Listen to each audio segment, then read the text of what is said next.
মদিনায় দেখতে পারলাম না রে আমি যাইতে পারলাম না মদিনা যাইতে পারলাম না রে আমি দেখতে পারলাম না মদিনা যাইতে পারলাম একটু জোরে বলেন না রে আমি যাইতে পারলাম না কোথায় আছেন গো মায়ার নবী আপনার প্রেমে আমরা কান্দি কোথায় আছেন গো মায়ার নবী আপনার প্রেমে আমরা কান্দি দেখা দাও গো মায়ার নবী দেখা দাও গো মায়ার নবী দূরে রাইখো না গো নবী দূরে রাইখো না মদিনা যাইতে পারলাম না মদিনা দেখতে পারলাম না মদিনা যাইতে পারলাম না মদিনা যাইতে পারলাম না আর জোরে বলেন মদিনা দেখতে পারলাম না মদিনা ইব্রাহিম আলাইহিস সালামের চোখে পানি দেখে ইব্রাহিম আলাইহিস সালাম ডাকতে বলে বাবা গো বুঝতে পেরেছি বাবা হয়ে সন্তানের গলায় ছুরি চালাইতে কষ্ট হবে বাবা আমি একটু নড়াচড়া দিব না একটু বাধা দিব না তবু বলা যায় না হয়তো আমি ভয়ে কাঁপতে পারি আমার হাত দুটো বেঁধে নাও ইসমাইল আলাইহিস সালামের হাত দুটো বাঁধা হলো বলে বাবা গো আমার চোখ দুটি বেঁধে নাও পা দুটি বেঁধে নাও আমার চোখটা বেঁধে নিবে এই কারণে আমার চোখের সঙ্গে তোমার চোখ যখন মিলে যাবে যখন আমার চেহারা মুবারক তুমি ডাকবে বাবা গো আর তোমার চেহারা আমি ডাকবো সঙ্গে সঙ্গে একটা মায়ার বাঁধনে পড়ে যাব হয়তো বাবা আমাকে জবাই করা বাদ দিবে হয়তো আমাকে দেখে তোমার মায়া লেগে যাবে ছুরি চালাইতে পারবা না তুমি একটা কাজ করো বাবা আমার চোখ দুটো বেঁধে নাও ইব্রাহিম আলাইহিস সালাম প্রথমে পা বাঁধলেন পা বেঁধে ছুরি চালাইলেন কাটলেন না এরপরে হাত বেঁধে ছুরি চালাইলেন পশম কাটলেন না এবার কয় বাবা হয়তো আমার মায়ায় পড়ে গেছেন এই জন্য ছুরিতে কাটছে না আপনার চোখ দুটি বেঁধে নেন ইব্রাহিম আলাইহিস সালাম তার নিজের চোখ দুটি বেঁধে নিলেন ইসমাইল আলাইহিস সালাম তার চোখ দুটি বেঁধে দিলেন এবার বাবা পুত্র সন্তান কুরবানি শুরু হয়ে গেল ইব্রাহিম আলাইহিস সালাম বিসমিল্লাহু আকবার বলে ছুরি চালায় দিয়েছে রক্ত এসে ছুটে এসে হযরত ইব্রাহিম আলাইহিস সালামের গায়ে লেগে গেছে ইব্রাহিম আলাইহিস সালাম আল্লাহু আকবার বলে আলহামদুলিল্লাহ বলে মুসলমান জোরে একটা আওয়াজ দিছে আল্লাহু আকবার জোরে জোরে চিল্লায় বলা যাবে না আল্লাহু আকবার আরে ইব্রাহিম আলাইহিস সালাম চক্ষু দুইটা খুলে দেখা রে চক্ষু খুলে দেখা রে জমিনের মধ্যে সন্তান নাই দুম্বা কুরবানি হয়ে গেছে আর দুম্বা কুরবানি হয়ে গেছে চারিদিকে তাকাইতে লাগলেন দেখে পিছনে দাঁড়ায় আছে কলিজার টুকরা ইসমাঈল আলাইহিস সালাম বাবার পাশে দাঁড়িয়ে আছে জোরে জোরে চিল্লায় বলা যাবে না মারহাবা আমার আল্লাহ পাকের ডাক দিয়ে বলে ইব্রাহিম ও ইব্রাহিম আর সন্তানের চোখ বাঁধা লাগবে না হাত বাঁধা লাগবে না পা বাঁধা লাগবে না আর শরীর নিচে নেওয়া লাগবে না তোমার কুরবানি আমি আল্লাহ কবুল করে নিয়েছি জোরে জোরে চিল্লায় বলা যাবে না সুবহানাল্লাহ আর একটু জোরে জোরে বলা যাবে না আল্লাহু আকবার আর একটু জোরে জোরে বলা যাবে না আলহামদুলিল্লাহ মদিনা এই দুনিয়ার মুসলমান শুনে নাও বলতেছিলাম অনেক লম্বা আলোচনা ওদিকে হাজারা কোন শয়তান আশা করেছিল কিন্তু পারে নাই মুসলমান শুনে নাও, এখান থেকে কুরবানি শুরু হয়ে গেল। ত্যাগ করেন, আজকে সেই কুরবানি হয়, সেই কুরবানির গোশত নিয়ে তামাশা হয়, সেই কুরবানির ভাগ বন্টন নিয়ে তামাশা হয়, সেই কুরবানির ভিতরে বড় তামাশা হয়। আমি হিসাব করে মিলাই দেখলাম, কুরবানির মাসালাই কিন্তু ভিন্ন। মুসলমান শুনে নাও, নেশাব পরিমাণ মালের মালিক আমাদের দেশ ওলামা ইকরাম বলে, তবে এটার সীমা কতদিন জানা লাগবে। সীমা হলো 3 দিন। ওরা মুসলমান 9, 10, 11 এই 3 দিনের মধ্যে যদি কোনো ব্যক্তি নেশাব পরিমাণ মালের মালিক হয়ে যায়, তার উপরে কুরবানি করা ওয়াজিব হয়ে যাবে। সুতরাং সারা বছর যদি সে নেশাব পরিমাণ মালের মালিক হয় নাই, কিন্তু 9, 10, 11 এই 3 দিনের ভিতরেও যদি সে নেশাব পরিমাণ মালের মালিক হয়ে যায়, সঙ্গে সঙ্গে তার উপরে কুরবানি ওয়াজিব হয়ে যাবে। এ মুসলমান, একটা হলো যাকাতের মাসলা একরকম, হজের মাসলা একরকম, আর কুরবানির মাসলা একরকম। এখন আমার দেশের মানুষ দেখা যায় মুসলমান অনেকেই কুরবানি অনেকের উপরে ওয়াজিব হয়ে গেছে, কিন্তু এই কুরবানি গুলো সঠিকভাবে করি না। আমার দেশের কত ধনী, আমার দেশের ধনীরা কুরবানি দেয় শুধু নাম কেনার জন্য। আমার দেশের ধনীরা কুরবানি দেয় নাম করার জন্য।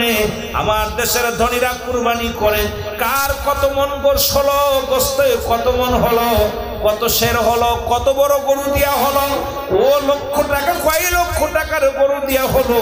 আল্লাহর রাস্তায় কুরবানি, আল্লাহর রাস্তায় যদি কুরবানি করা হতো, আমার দেশের দরিদ্রতা মানুষ বাড়ি বাড়ি, দরিদ্র মানুষ বাড়ি বাড়ি যাওয়া লাগতো না, আর ওই 5 তলা থেকে 1 টুকরা গোশত ফেলে দিত না।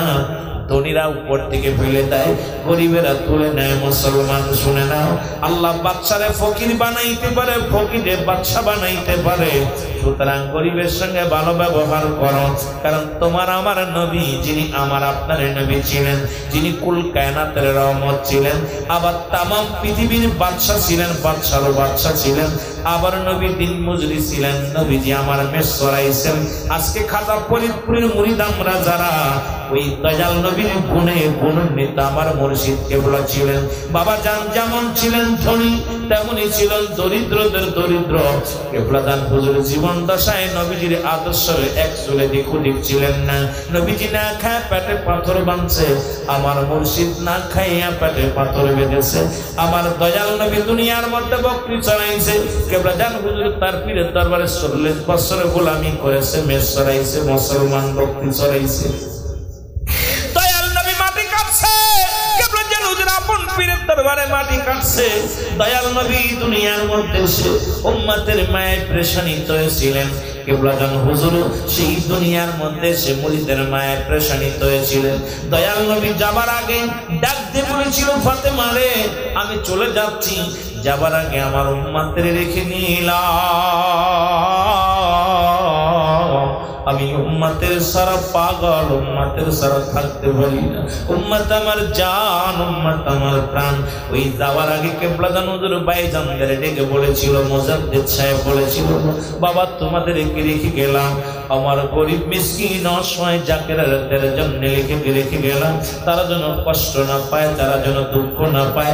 আজ হয় কি আর হচ্ছে কি কিছুই বুঝি না, তবে আপন পীরের সঙ্গে রাডার জোড়ায় রাখবেন। আপন পীরের রাডার যদি থাকেন, দুনিয়াতেও চিন্তা নাই, কবরে চিন্তা নাই, মিজানে চিন্তা নাই। যদি আপন পীর যদি রাজি হয়ে যায়, দয়াল নবী রাজি হবে, দয়াল নবী রাজি হলে আমার আল্লাহ রাজি হবে, এর মধ্যে কোনো সন্দেহ নাই। জোরে বলেন ঠিক কিনা? ওরে পীর রাজি যার উপরে, আমার আল্লাহ রাজি তার উপর। বলেন পীর রাজি যার উপরে, আমার আল্লাহ রাজি। পীরে যারে দয়া করে, মোর দাতেল তার জিন্দা হয়। বলেন পীরে যারে দয়া করে, মোর দাতেল তার জিন্দা। আরে ও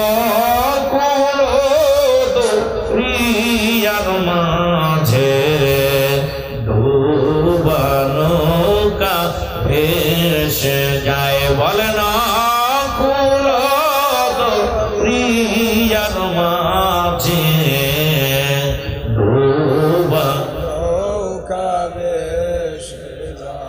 পীর যে আমূল শোন বলি রে দাকের বাইব বলেন পীর যে আমূল রতন শোন বলি রে দাকের বাইব আরে পীরের কদমে নাছে খোদা পাওয়ার অন্বেষণ বল পীরের কাছে তে আসে খোদা পাওয়ার অন্বেষণ জোরে জোরে চিল্লা বলা যাবে না মারহাবা। এনে অনেকে কইতে হুজুর পীর তো বলেন, পীর তো কোরআনে নাই। কোরআন শরীফ যদি পড়তে পড়তে সারা জিন্দেগি বইরা খতম করেন, পীর কোরআন শরীফে পাবেন না। পীর হলো ফার্সি ভাষা। কি ভাষা? জোরে বলেন কি ভাষা? ফার্সি ভাষা। পীর শব্দের অর্থ হলো মুরব্বী, গার্জিয়ান। আরবিতে বলা হয় মুর্শিদ। আরবিতে বলা হয়, কোরআন শরীফে কি বলা হয়? মুর্শিদ। এখন আরবি তো কোরআন শরীফ তো আরবিতে লেখা। এখন অনেক আলেম ওলামা কয় কোরআন শরীফ পড়লাম কিন্তু পীর পাইলাম না। আরবিতে বলে মুর্শিদ, ফার্সিতে বলে পীর। ফার্সিতে বলে কি? পীর। বাংলায় বলে অভিভাবক। বাংলায় বলে অভিভাবক। ইংলিশে বলে গার্জিয়ান। ইংলিশে বলে কি? গার্জিয়ান। কিন্তু আমার দেশের অনেক ভাইয়েরা আছে বলে যে সারা কোরআন শরীফ পড়লাম কোথাও পীর টির পাইলাম না। পাবেন না, জিন্দেগি বইরাও পাবেন না। আবার আমার দেশের এক বক্তা বলছে কোরআন শরীফ তুলো ধুনা ধুনলাম, কোথাও পীর পালাম না। কি ধুনা ধুনছে? তুলো ধুনা। কোরআন শরীফ তুলে ধুনা ধুনছে। কত বড় বেকুফ! এই সমস্ত বেকুফরা বলতেছে কোরআন শরীফ তুলে ধুনা ধুনলাম, কোথাও কোরআনের মধ্যে পীর পালো না। কিন্তু তার এই জ্ঞান নাই যে কোরআন শরীফ তো ফার্সি ভাষা আসে না। ফার্সি ভাষায় তো পীর আসছে, আরবি ভাষা আছে মুর্শিদ। সুবহানাল্লাহ বলেন না? আর একটু জোরে বলেন। এই জন্য ওলি আল্লাহর কাছে যাদের কথা আল্লাহ নিজেই বলে আলা সাবধান, ইন্না রিজালা ইল্লা উল্লাহি, আল্লাহর তরফ থেকে যারা ওলি হয় লা নাই খৌফুন শব্দের অর্থ ভয়, ওরা যদি অবস্থান করে হুমদের উপরে জানুন তাদের কোনো চিন্তা ভাবনা কিছু নাই।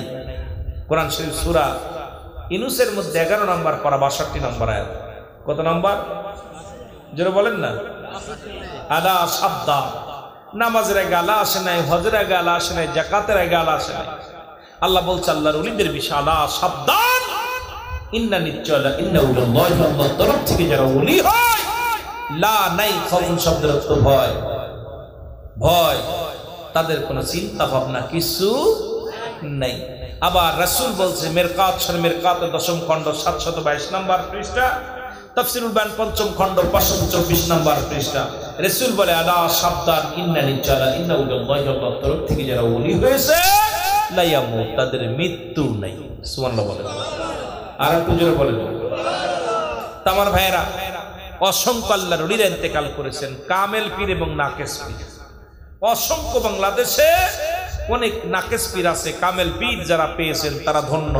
কামেল পীরের কদমে যারা আছেন সারা জিন্দেগি বেড়া দেউলিয়া হয়ে আপনি ঘুরে বেড়ায়া ইবাদত করতেছেন, আর কিছু সময় আপন পীরের ওসিলায় আপন পীরের দায়রায় আপনি খেদমত করতেছেন, ইবাদত বন্দি করতেছেন।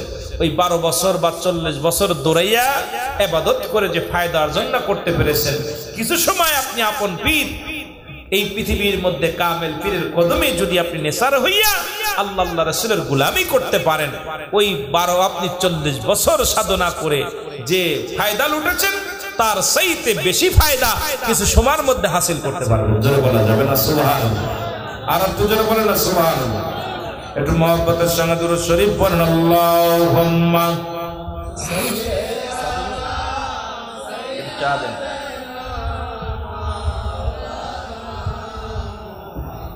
وعلى آل سيدنا محمد اللهم صل على سيدنا وعلى آل سيدنا مولانا محمد اللهم صل على سيدنا مولانا محمد وعلى آل سيدنا مولانا محمد ওয়াশিকিন আরিফিন বলে আমরা কেমনে যাব মদিনায়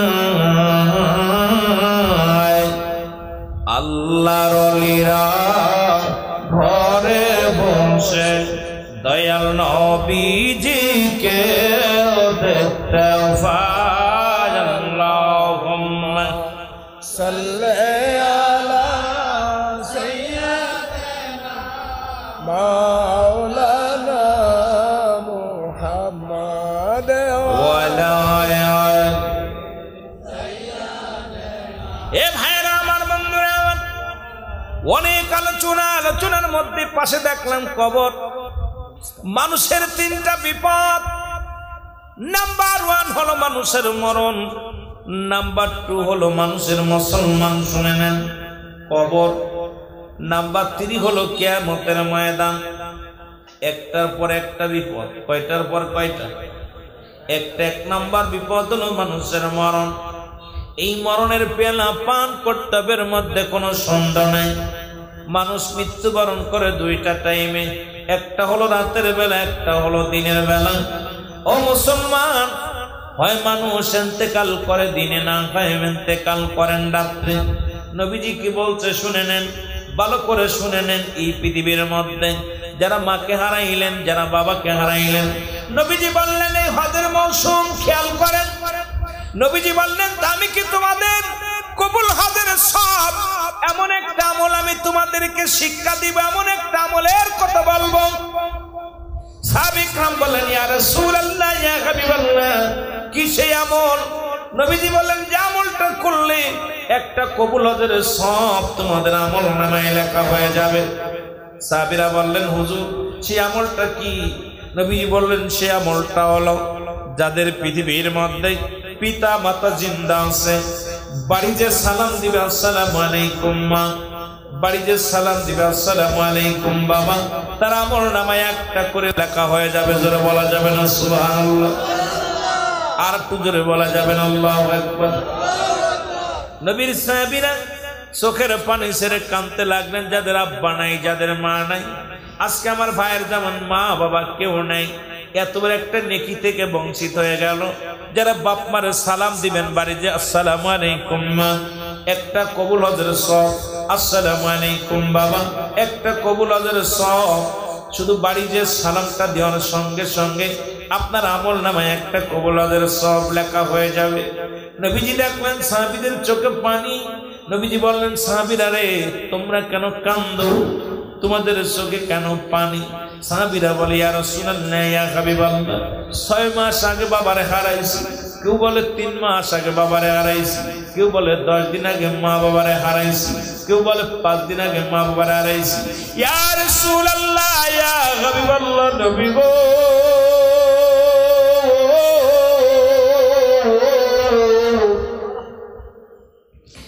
এই আমলটা যদি আরো 5টা দিন বা 10টা দিন আগে শুনতাম, আমরা এত বড় বড় নিয়ামত থেকে আমরা বঞ্চিত হইতাম।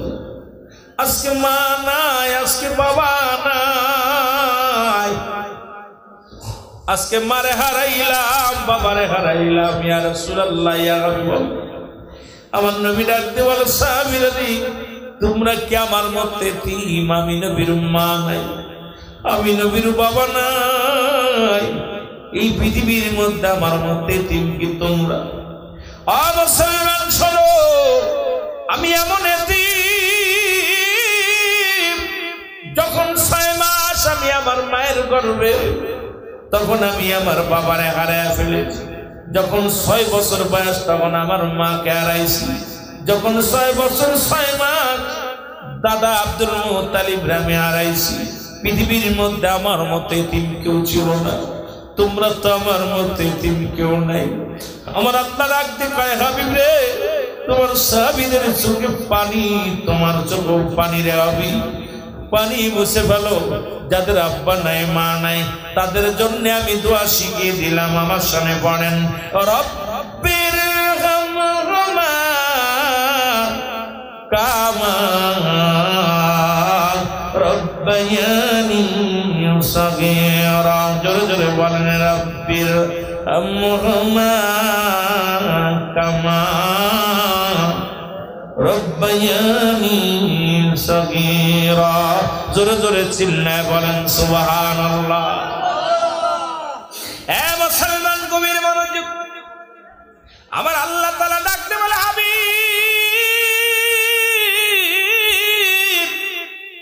যারা মারে হারাইছে, যারা বাবারে হারাইছে, তাদেরকে আপনি বলে দেন, আমার রব, আমার প্রতিপালক,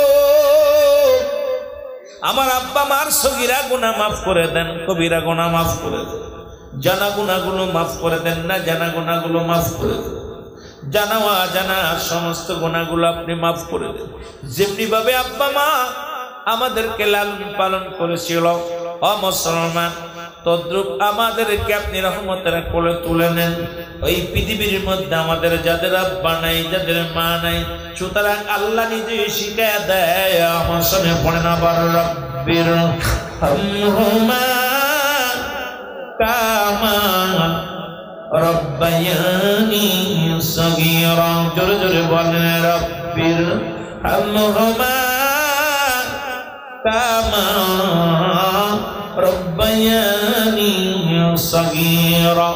এ মুসলমান শুনে নাও, জান্নাতের গে দুটি দরজা, একটা দরজার নাম তোমার মা, আর একটা দরজার নাম তোমার বাবা।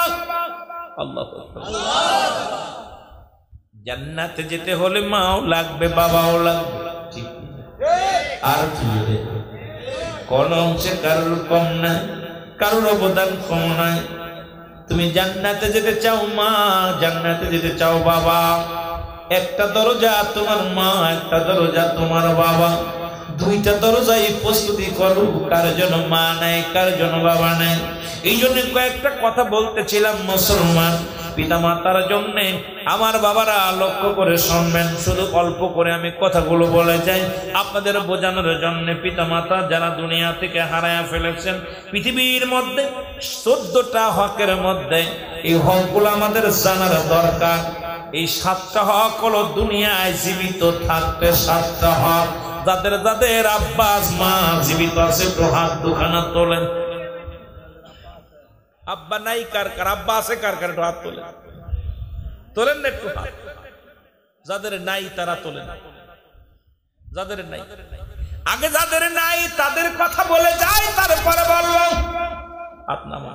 যেহেতু বাবা মা হারানো মানুষগুলো বেশি, বাবার মতো মায়ের মতো এত বড় বান্ধব আর কেউ হয় না। এ দরদি বন্ধু, কোন দিক থেকে কোন দিকে আলোচনা যাব, নিজের দেহও পারছি না, তবু ভালো লাগবে, কিছু কথা বলা লাগবে। পৃথিবীর মধ্যে 7টা হক হলো বাবা মা ইন্তেকালের পরে। কয়টা হক? জোরে বলেন, কয়টা হক? জোরে বলেন না। 7টা হক হলো ইন্তেকালের পরে। এগুলো পালন করতে পারছেন কি পারছেন না আমি আপনাদেরকে বলে যাই, সংক্ষিপ্ত আকারে বলে যাই। নাম্বার 1 হলো তাদের জন্য, 1 নম্বরে হলো তাদের জন্য মুসলমান, এই পিতা মাতার প্রতি মুসলমান শুনে নেন, যারা আব্বা মারে হারায় ফেলেছেন লিখে নিন, তাদের মাগফিরাতের জন্য দোয়া করা। সুবহানাল্লাহ বলেন। এখন আমার দেশের অনেক মৌলবী কয় দোয়া করা জায়েজ নাই।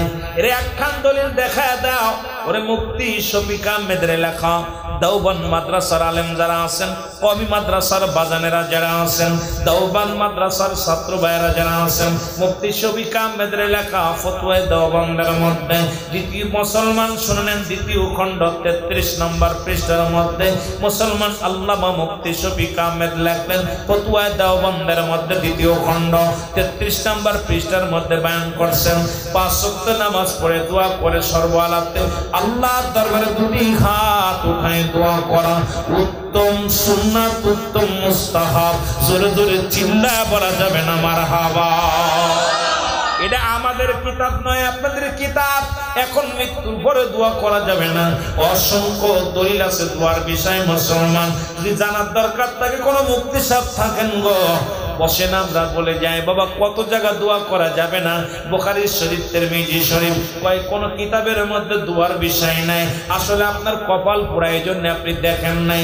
এই জন্য মুসলমান দোয়া করা থেকে বঞ্চিত হয়ে গেছেন। আজকে 1 নম্বরই পিতা মাতার জন্য মাগফিরাত কামনা করা, দোয়া করা 1 নম্বরে মাগফিরাতের জন্য। আল্লাহ তাদের জন্য মাফ করে দেয়, তাদের জন্য যেন তাদের ক্ষমা করে দেয়, তাদের আল্লাহ যেন ক্ষমা করে দেয়, তাদের ভুল ত্রুটি যেন মাফ করে দেয়। এই জন্য তাদের জন্য দোয়া করা। জোরে জোরে চিল্লায় বলেন মারহাবা। তাহলে আমরা যারা আমাদের ইন্তেকালের পরে দোয়া করি, আমরাই সঠিক পথে আছি, পিতামাতার হক আদায় করতে পারি। কথা বলেন না, কথা বলেন। 2 নম্বর হলো মুসলমান গভীর মনোযোগ। 2 নম্বর হলো তার মুসলমান গভীর মনোযোগ। 2 নম্বর হলো মুসলমান তাদের জন্য সব পৌঁছানো। কি পৌঁছানো? সব পৌঁছানো। যেগুলো আজকে যখন সালাম দিব আসসালামু আলাইকুম, আসসালামু আলাইকুম মাজান, আজকে যেন কোনো কিছু করে তাদের জন্য সব পেছানো হয়। তাহলে 1 নাম্বার তাদের জন্য মাগফিরাত কামনাতে দোয়া করা হবে। আল্লাহ তাদের মাফ করে দাও, সগীরা গুনাহ কবিরা গুনাহগুলো মাফ করে দাও। আল্লাহ দুনিয়ার জিন্দেগিতে কতই না আমাদের মুখে হার দিতে যাইয়া কত কষ্ট করেছিল, যদি ভুল করে থাকে আল্লাহ তাদের ক্ষমা করে দাও। 2 নাম্বার তাদের সব পৌঁছানো। জোরে জোরে বলেন মারহাবা। 3 নাম্বার হলো তাদের মুসলমান শুনে নাও, তাদের সাথী সঙ্গীর আত্মীয় স্বজনদের সঙ্গে তাদের সম্মান করা। তাদের আত্মীয় স্বজন সাথী সঙ্গী যারা ছিল, যারা আব্বা মায়ের বান্ধবী, আব্বা মায়ের বন্ধু বান্ধব যারা থাকে, অনেক মায়ের বান্ধবী আছে, অনেক বাবার বন্ধু আছে, তাদের সঙ্গে তাদের সম্মান করতে হবে, তাদেরকে ভালোবাসতে হবে। সুতরাং জাকের ভাইয়েরা, যখন আপনার কোন জাকের ভাই মারা যাবে, আর এক জাকের ভাই যখন বাড়ির মধ্যে যাবে, নিজের বাবা মনে করিয়া চাদরখানা বিছায়া দিবেন, পারলে 1 গিলাস পানি দিবেন, তাদের কাদর করে একটু ডাক দিবেন, বাজার করে চাচা করে একটু ডাক দিবেন। এর দ্বারা আপনার আব্বার কলিজা শান্তি পাবে, এর দ্বারা আপনার মায়ের কলিজা ঠান্ডা হবে। কারণ আপনার মা বাবা বিদায় হয়ে গেছে গো, তাদের চলাচলতি ছিল জাকের বোনদের সঙ্গে, তাদের চলাচলতি ছিল জাকের ভাইদের সঙ্গে। সুতরাং তাদের সঙ্গে ভালো ব্যবহার করার দরকার। জোরে জোরে চিল্লায় বলা যাবে না মারহাবা। কষ্ট পাচ্ছেন? এ মুসলমান গভীর মনোযোগ। 4 নাম্বার হলো এ মুসলমান সাথী সঙ্গী আত্মীয় স্বজনদের সাহায্য করা। যখন আব্বা মা যখন মারা যাবে, অনেক ছেলে ধনী হয়ে গেছে, 5 তলা বাড়ি, 10 তলা বাড়ি, কিন্তু মায়ের বান্ধবী অসহায়, ভিক্ষা করে খায়। বাবার বন্ধু, বাবার ছোট ভাই, বাবার খালাতো ভাই, বাবার আত্মীয় স্বজন অসহায়। আমার নবী বলছে, আমার আল্লাহর বিধানগুলো জানায়া দিছে, যখন কোন পিতা মাতা মারা যাবে, তার আত্মীয় স্বজন যারা থাকবে, বন্ধু বান্ধব থাকবে, তাদের সর্বদিক থেকে সাহায্য সহযোগিতা করতে হবে। তাদেরকে যে আপনারা কুরবানি গেল বাড়ি 1 টুকরা গোস্ত যদি পাঠায়া দিতেন, কত খুশি হয়ে যেত। এই যে আপনারা দান করেন, দান সৎকা করেন, একটু যদি তাদের সাহায্য করেন, তারা খুশি হয়ে যাবে। যদি তাদেরকে একটু মুসলমান কিছু হাদিয়া দেন, তারা খুশি হয়ে যাবে। কারণ তারাও খুশি হয়ে যাবে, আপনার মা বাবাও কবরে আসান পাবে। আপনার মা বাবা তো ওই কবরের আমল করতে পারবে না। সদকায়ে জারিয়া হিসেবে সন্তান, নেককার সন্তান যখন দান ধ্যান করবে, ভালো কর্ম করবে, আর একটা হাদিয়া আব্বা মা কবরে শুইয়া শুইয়া পাবে। জোরে জোরে চিল্লা বলা যাবে না মারহাবা।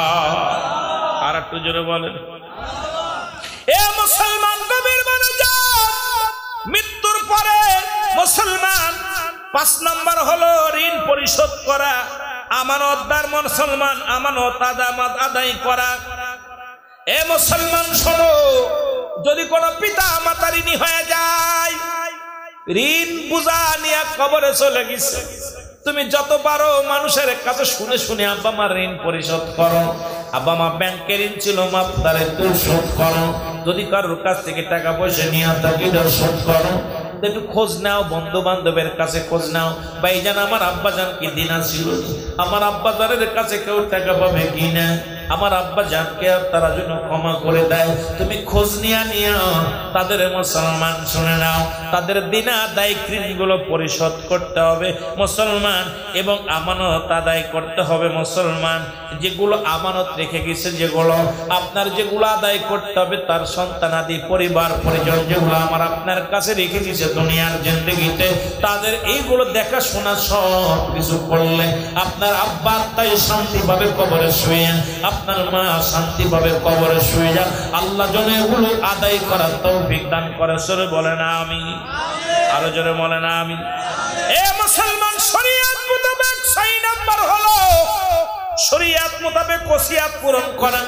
ওসিয়াত করে গেছে অনেকের আব্বা, ওসিয়াত করে গেছে বাবা, তোর জাকের ভাইদের কষ্ট দিস না, দরবারে যাস, আছে না কত কোন আছে কি দেখা যায় বাবা মরে যা পার ওই জাকের ভাই, আর জাকের ভাই তো দূরের কথা, ও তো দরবারে যাই না, আরো জাকের দ্বারা দেখলে ক্রিটিসাইজ করে, উপহাস করে। বাবা মা যদি মুসলমান শরীয়ত মোতাবেক ওসিয়াত করে যায়, এটা পালন করা আপনার জন্য ওয়াজিব হয়ে যাবে। আপনি যদি ওসিয়াত গুলো পালন না করেন, আল্লাহর কসম করে বলি আপনার আব্বা মা তাই কষ্ট পাবে, কবরবাসী শুইয়া কষ্ট পাবে। এই জন্য মুসলমান পৃথিবীর মধ্যে 6 নাম্বার হলো যেগুলো শরীয়ত মোতাবেক যেগুলো ওসিয়াত করে যাবে আব্বা মা, এগুলো পরিশোধ করতে হবে। জোরে জোরে চিল্লায়া বলেন মারহাবা, আর একটু জোরে জোরে চিল্লায়া বলেন মারহাবা। বলতেছিলাম 7 নাম্বার হলো সাধ্যমতো তাদের কবরটা জিয়ারত করেন। যখনই সুযোগ পাবেন, ঢাকায় চাকরি করেন, ছুটে আসবেন বাড়ি, বাড়ি এসে আগে আব্বা মার কবরের পাশে দাঁড়ায় যান, সালাম দেন, আসসালামু আলাইকুম ইয়া রাসূলুল্লাহ, আসসালামু আলাইকুম আমার বাবা, আমার মা রে, কত কষ্ট করে তুমি লালন পালন করেছিলা, আজকে গোরস্থানে শুয়ে আছো মা। নিজের বিবিরে দেখার আগে মার কবরটা দেখো, নিজের বাবার মা মুসলমান সন্তানের দেখার আগে বাবার কবরটা দেখো। আগে তুমি সপ্তাহে যদি সময় না পাও, প্রতিদিন যদি 5 ওয়াক্তের পরে জামা, তুমি কি করো বাবা জিয়ারত করো, মা জিয়ারত করো। সময় না পেলে সপ্তাহে একবার করো, যদি না পারো মাসে একবার করো, যদি না পারো যখন তুমি চাকরি করো, বাড়ি ছুটে আসছো, বিদেশ থেকে ছুটে আসছো, আগে গোরস্থানে যাও, দুঃখী মায়ের কবরের পাশে দাঁড়াও, দুঃখী ভাইয়ের বাবার পাশ কবরের পাশে দাঁড়াও। রাসূল বলছে সাধ্যমতো তোমরা আব্বা মার কবর জিয়ারত করবা। আর যে সন্তান পৃথিবীর মধ্যে সবচাইতে মৃত্যু বাবা মায়ের প্রাধান্য দেয়, ওই বাপ মার কবরটা জিয়ারত করে, আল্লাহ তাআলা ওই বান্দা বান্দির উপরে বেশি বেশি রাজি ও খুশি হয়ে যায়। জোরে জোরে চিল্লায় বলা যাবে না মারহাবা, আর একটু জোরে জোরে চিল্লায় বলা যাবে না আল্লাহু আকবার। এই 7টা হক হলো পিতা মাতার ইন্তেকালের পরে। আপনি সময় পাইছেন, গোরস্থানে ছুটে যান। ওইরকম আমার আপনার ঘুমাইতে হবে, যেখানে বাতি থাকবে না, সাথী থাকবে না। গতকালকে দেখলাম একটা কবর দিচ্ছে সিরাজগঞ্জের ওই জায়গার ওইদিকে, কবরটার উপরে পানি উঠে গেছে, পানি কফিন করে সেই কবরটা শোয়াই দিল। কত মানুষ, একটা ছেলে ভার্সিটির পরে উনি মাপ চাচ্ছে যে আমার আব্বার এইভাবে শোয়ায়েন না, আর একটা কবর দেন, আর একটা কবর খুঁচাইছে, এটার মধ্যে পানি, এটার মধ্যে পানি। দেখলাম ওই পানির ভিতর দিয়ে মাটি উঠায় ওই পানির ভিতরে শোয়াই দিল। আল্লাহু আকবার। যে অবস্থার পর আমার আপনার বিদায় হয়ে যাবে। আজকে আব্বা মা এত কষ্ট করে আমাদের লালন পালন করেছে, আজকে সেই পিতা মাতার প্রতি আমাদের যত্ন নাই, ভালোবাসা নাই। পিতা মাতা জীবিত থাকতে 7টা হক, যাদের আব্বা মা বেঁচে আছে হাত উঠান, হাত উঠান। আমি অনেক মনে আসছিল, কিন্তু বাবা বলতে পারলাম না, কারণ সময় পাবো না, কারণ শেষ করতে হবে, আপনাদেরকে কষ্ট দিব না। যদিও 7টা হকের মধ্যে যাদের আব্বা মা জীবিত আছে এইগুলো করতেই হবে। এই হকগুলো আদায় না করে মারা গেলে আপনি জাহান্নামী হয়ে যান, আব্বা মার হক যদি আদায় না করেন ভালো করে। 7টা হক, এর মধ্যে নাম্বার 1 পিতামাতার প্রতি শ্রদ্ধাশীল হক।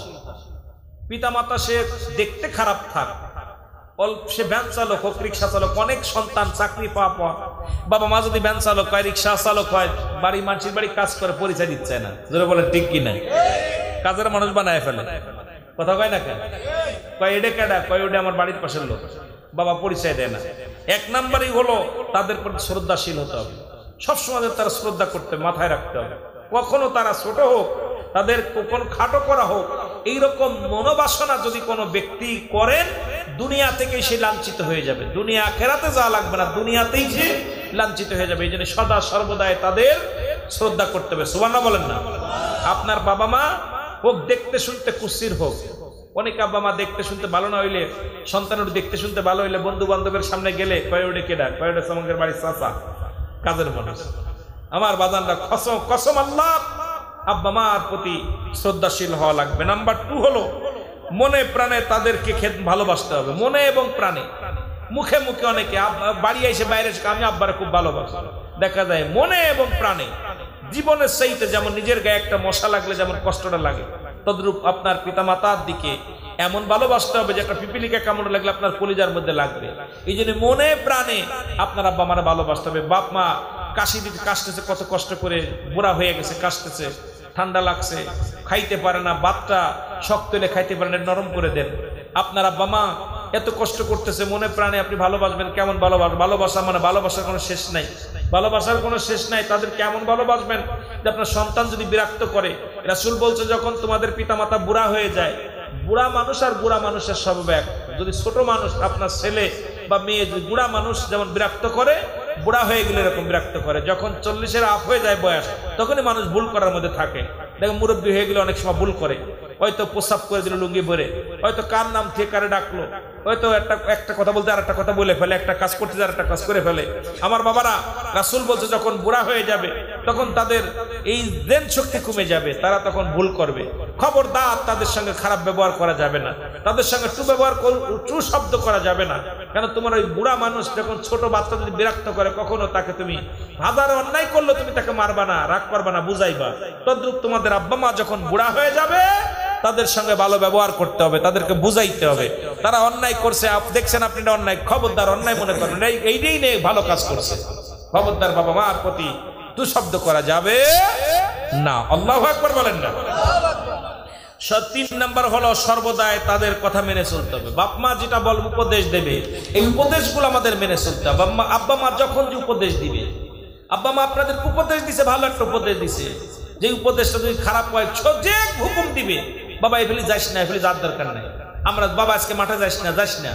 আব্বা মা যে উপদেশ দেবে, আব্বা মার হুকুম পালন না করলে আল্লাহ পাক বেজার হবে, আমার আল্লাহ তাআলা বেজার হবে। এই জন্য আব্বা মা যখন যে হুকুম দিবে, আব্বা মার কথা মেনে চলতে হবে। মারহাবা বলেন না?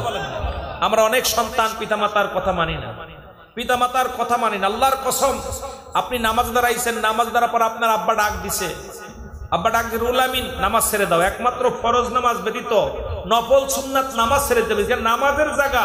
এখানে যদি তোমার আব্বা মা তোমাকে ডাক দেয়, সঙ্গে সঙ্গে নামাজ ছেড়ে দাও, আগে তোমার পিতা মাতার ডাকে সাড়া দাও। সুবহানাল্লাহ বলেন? আরো জোরে বলেন, আরো জোরে বলেন। তাহলে এর চাইতে নামাজের চাইতে তার এর চাইতে ভালো কাজ নাই।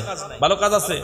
আর আমরা ঘরের মধ্যে বইয়া থাকি, বাপে ডাকে ও রুহুল আমিন, ও রুহুল আমিন, 3 ঘন্টা ধরে বান্ধবীর লোকে কথা কইতেছি, কিন্তু আব্বা মা ডাকে সারা দিই না।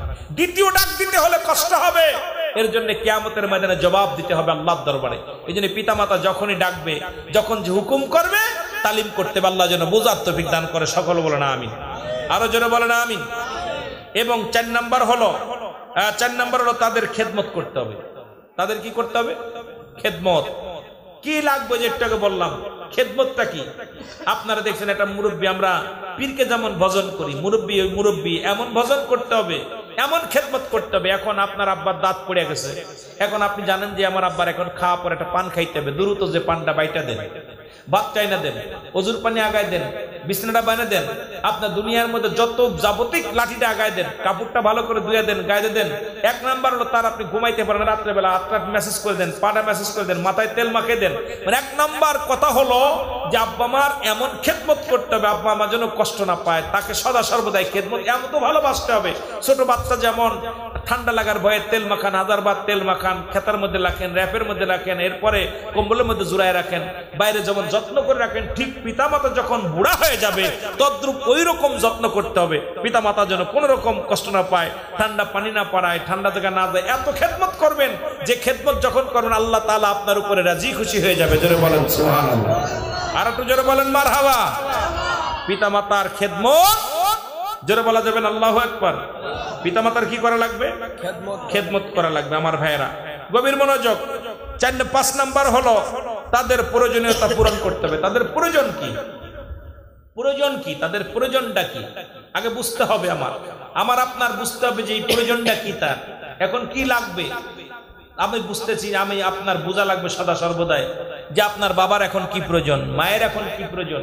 অনেকেই বাবা মারা যায়, মারা যাওয়ার পর বাপ জৈবন থাকে কিন্তু মা মরে গেছে। এই সময় আপনার বোঝা উচিত আমার আব্বার কি প্রয়োজন, এখন একটা মায়ের প্রয়োজন, সঙ্গী প্রয়োজন। আপনি অবশ্যই নিজের মায়ের গটকালি করে বিয়ে দিবেন, নিজের বাবার গটকালি করে বিয়ে দিবেন। আমার বাবার কি প্রয়োজন, প্রয়োজনটা পূরণ করার জন্য যেটা লাগবে সেটা আপনি করবেন। অনেক জায়গা দেখছি ছেলে বড় হয়ে গেলে বাবা বুড়া হয়ে যায়, চিন্তা করে বিয়ে শাদী করবা, এই বয়সে বিয়ে করলেও আরো জুতা দিয়ে পিটাই খেয়ে দেয় বাড়িতে। আরে পাগলের দল, বুঝতে হবে রাসূল বিয়ে করেছেন, নবীর বয়স যখন 53 তখন নবীজি বিয়ে করলেন আম্মাজান আয়েশা সিদ্দিকা, তার বয়স ছিল মাত্র 6 অথবা 7, 9 বছরে বাসর বা 7 বছরে বাসর। আবার নবীর বয়স যখন 25 নবীজি বিয়ে করছেন আম্মাজান খাদিজাতুল কুবরা, যার বয়স ছিল কত? 40। কত ছিল? 40। ইয়া দ্বারা প্রমাণ হয় যে তোমার স্বামী বুড়া এবং বুড়া। এখন আমাদেরকে স্ত্রী লাগে আমাদেরকে বুড়া বয়সে, স্বামী লাগে বুড়া বয়সে এবং বুড়া যৌবন বয়সে। এখন অনেকেই অসহায় হয়ে যায়, স্ত্রী ব্যতীত স্বামী অনেক কষ্ট পায়, অনেক কোনটা কি প্রয়োজন আমরা বলতে পারি না। এই জন্য তাকে একটা সঙ্গী, ভালো একটা সঙ্গী দেখে শুনে একটা সঙ্গী এনে দিবেন, একটা মা এনে দিবেন, নতুন একটা মা এনে দিবেন, নতুন একটা বাবা ধরাই দিবেন, যে বাবাটা আপনার মাকে সদা সর্বদা প্রয়োজনীয়তা পুরা করতে পারে। এই জন্য শুধু এটা নয়, যেদিকে মানে এক কথায় তাদের যে প্রয়োজনীয়তা আছে এটা আমাদের পুরা করতে হবে। জোরে বলেন আল্লাহু আকবার। আরো জোরে বলেন আল্লাহু আকবার। এবং তাদের 6 নাম্বার হলো তাদের সব সময় সুখে শান্তিতে রাখতে হবে। কোন রকম তাদের কষ্ট যদিও না খেয়ে থাকেন, যা করেন সদা সর্বদা তাদের সুখে শান্তিতে রাখতে হবে। তারা সন্তুষ্ট হলে আল্লাহ সন্তুষ্ট হয়, তারা সন্তুষ্ট হলে মদিনা আল্লাহ সন্তুষ্ট হয়। আব্বা মা যখন রাজি হয়ে যায় কোনো সন্তানের উপরে, আল্লাহ তাআলা রাজি হয়ে যায়। জোরে বলা যাবে না মারহাবা। সদা সর্বদাই তাদেরকে সন্তুষ্ট খুশি রাখতে হবে, রাজি খুশি রাখতে হবে, তাদের সন্তুষ্ট রাখতে হবে, তাদের সুখে শান্তিতে রাখতে হবে মুসলমান। এবং আপনার হলো 7 নাম্বার হলো নিয়মিত তাদের সাথে সাক্ষাৎ করতে হবে। সাক্ষাৎ, আপনি বিদেশে আছেন, যে বললাম বিদেশে আছেন, ফোনটা দিচ্ছেন, আগে আপনি মারে চান, বোর কাছে তো ঘন্টার পর ঘন্টা কথা বলেন, বললো গাই রে বাবা রে বাবা, আমার মেহেদির মতো যখন কথা কওয়ার দরকার হয় গাড়ির মধ্যে বয়ে বয়ে 2 ঘন্টা ধরে কথা কয়, কথা বলছেন, বললো গে দেখি 5 ঘন্টার পর ঘন্টা কথা কয়। কিন্তু আগে দরকার মার লগে 1 মিনিট যদি মা বিবিরে বলেন কি আমার মা কই, কই যে মা তো পাশে দাঁড়ায় আছে। মা যখন ফোনটা বাজে আমার সন্তান আমারে খুঁজতেছে, ও সারা দিন বইরা যত ওয়াক্ত নামাজ পড়বে আপনার জন্য দোয়া করবে, ঠিক কিনা? ঠিক কিনা? আমার বাবা কই, ফোনটা দিয়া পর আসছে, ভাই ছেলে আমার বাবা কই, তাই ওই যে আব্বা কই যাচ্ছেন নামাজে। ওই বাবা বলে আরে আমার সন্তান ফোনটা দিয়ে আমারে খুঁজছে, আমার সন্তান বিদেশ থেকে ফোনটা দিয়ে আমারে খুঁজছে, ও যত ওয়াক্ত নামাজ পড়বে প্রতি ওয়াক্তে আপনার জন্য দোয়া করবে। যেন বলেন ঠিক কিনা? আমি বলতেছি না বললে কথা বলেন না, বলেন, কিন্তু আগের সময়টা দেন নিয়মিত সাক্ষাৎ করা, তাদের সঙ্গে কথা বলা, যে আপনি বিদেশ আছেন কথা বলেন, চাকরি করেন আর বাড়ি আসেন সালাম দেন, আসসালামু আলাইকুম মা, আসসালামু আলাইকুম বাবা। হ্যাঁ বাজারে গেছেন আয়সা মার সঙ্গে সাক্ষাৎ করেন, মাঠে গেছেন মা, মাঠে গেছেন আব্বা। দেখা যায় বড়া ফড়া সন্তানগুলো মাসকে মাস আব্বা মাল্লা অভিমান করে কথাও কয় না, আসে না কথা কন, কথা কন, কথা কয় না, কয় বুড়া আর বুড়ি, কয় বুড়ার করে বাদ দিয়ে বুড়ির করে বাদ দিয়ে, তাহলে বোঝা গেল এর অভিশপ্ত সন্তান। জোরে বলেন ঠিক কিনা? আরো জোরে বলেন ঠিক কিনা? যাদের জীবিত আছে বাড়ি যাবেন আগে বিবির ডাক দেওয়ার আগে মারে ডাক দেন। আরে মা যে কি দরদি আমি বুঝি, কারণ মা বাবা কি দরদি আমি বুঝি, আল্লাহর কসম এটা আমার বানায় বলা না। আমি যখন গাড়ি নিয়ে বাড়িতে যাই, আমি দরজায় আমি ঢুকার আগে আমার আব্বা ডাক দিবার মারে, এই দেখো ছেলে আসছে, আমার বিবিরে ডাক দেওয়া লাগে দরজায় দাঁড়ায়, ওঠো আমি আসছি, কিন্তু আমার আব্বার আজ পর্যন্ত আমি ডাক দিতে পারি না। আমার আব্বারে যখনই আমি ডাক দিই, মানে গাড়িটা স্টার্ট বন্ধ হওয়ার আগে আমার আব্বা গলায় খাওয়ার দিয়ে বলে বাবা আইসো, আইসি আব্বু আইসি, ওই মারে ডাক আম্মুর ডাক দেন, ওঠো মনি আইছে। এই যে ভালোবাসা, পিতামাতা পায়ের সাপ করার সঙ্গে সঙ্গে টের পায় সন্তান আসছে।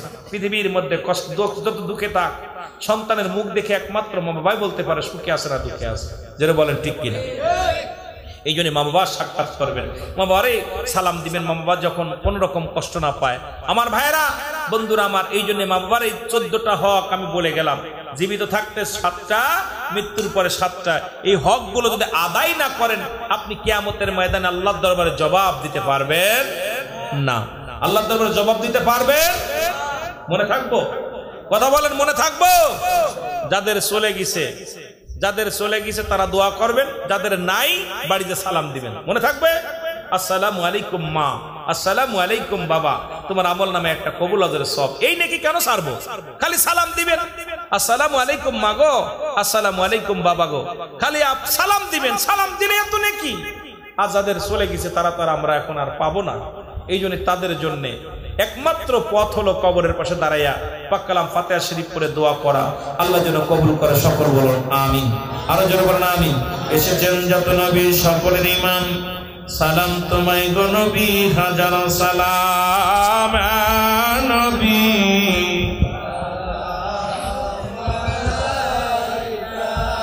ইয়া রাসূল সালাম আলাইকা, ইয়া হাবিব সালাম আলাইকা,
देखी ना